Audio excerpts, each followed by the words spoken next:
Bom dia! Hoje nós vamos estudar gráficos de segmentos ou linhas, né, que é mais conhecido como gráfico de linhas.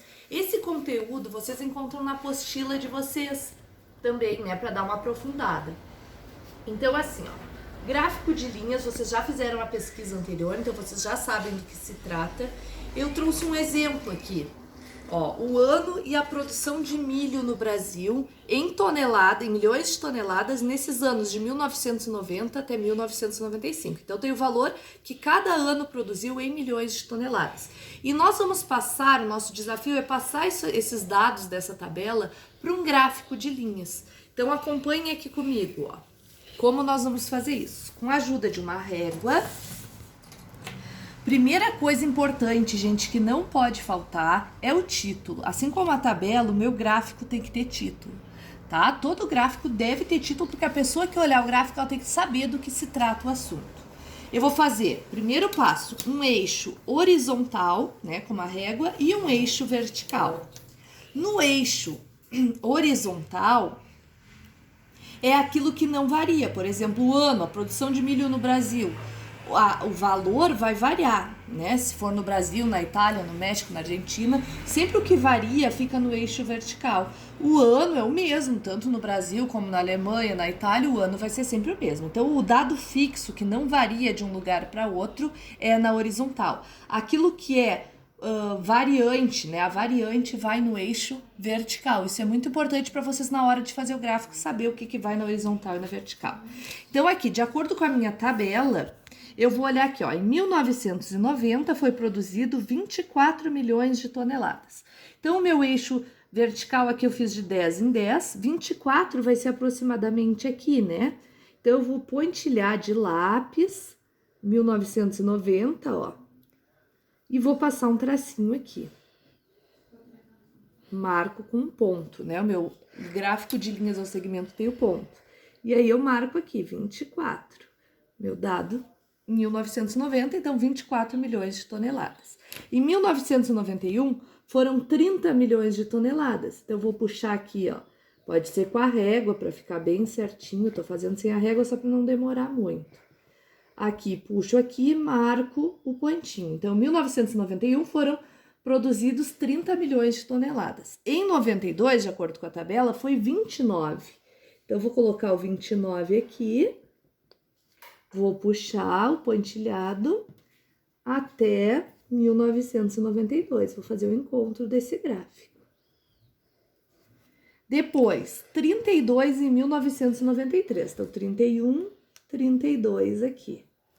Vou puxar 32 até chegar aqui em 1993. Fiz o encontro. 1994, 35 milhões, bem aqui no meio, ó, 35. É importante que esses números depois vocês destaquem bem eles, pra gente, quem for ler o gráfico, conseguir fazer bem a leitura do gráfico. Então, aqui desceu um pouco, isso aqui depois nós vamos apagar. Aqui em 1994, 35 milhões. E em 1995, 37 milhões. Ó, então, eu faço o encontro do eixo vertical com o eixo horizontal. Muito bem. Depois que eu fiz isso a lápis, eu vou pegar uma caneta. Esse aqui ficou muito grande. Vou pegar uma caneta e vou passar nos meus pontinhos. Por quê? Porque isso aqui é o que é importante, né? O meu dado da tabela. Passo a caneta e vou fazer a união desses pontos com uma régua, com auxílio da régua, ó. Então, aqui, vou traçar o encontro dos pontos, ó. Então, de 1990 para 1991, a produção subiu. Depois de 91 para 92, ela decresceu um pouquinho. Depois, cresceu novamente, ó. Só faço a união dos pontos. E aqui, cresceu de novo. Então, assim ficou o meu gráfico de linhas ou segmentos. Tá? A gente faz a união a lápis, né? Une esses pontinhos, depois só traça de caneta o encontro desses pontos. Para ficar bom, depois a gente apaga, né, esses pontilhados, ó, que não necessita aparecer no nosso gráfico, Lembrando, gente, que esses gráficos também a gente consegue fazer com bastante precisão, tanto no Word como no Excel. Depois a gente vai ter aulas, né, para produzir gráficos no computador. Mas vocês aqui estão vendo como a gente faz eles. Aí esses números aqui também vocês podem destacar a caneta depois. Então, ficou o nosso gráfico pronto, o gráfico de linhas. Lembrando, dados importantes: título, o que vai no eixo vertical e no eixo horizontal. Depois de fazer os pontinhos, a gente une ele e cria o nosso gráfico de linhas ou segmentos, como é chamado. Tá? Qualquer dúvida, vocês têm mais um suporte na apostila de vocês. Qualquer dúvida, é só chamar a professora, certo? Boa aula para vocês. Obrigada.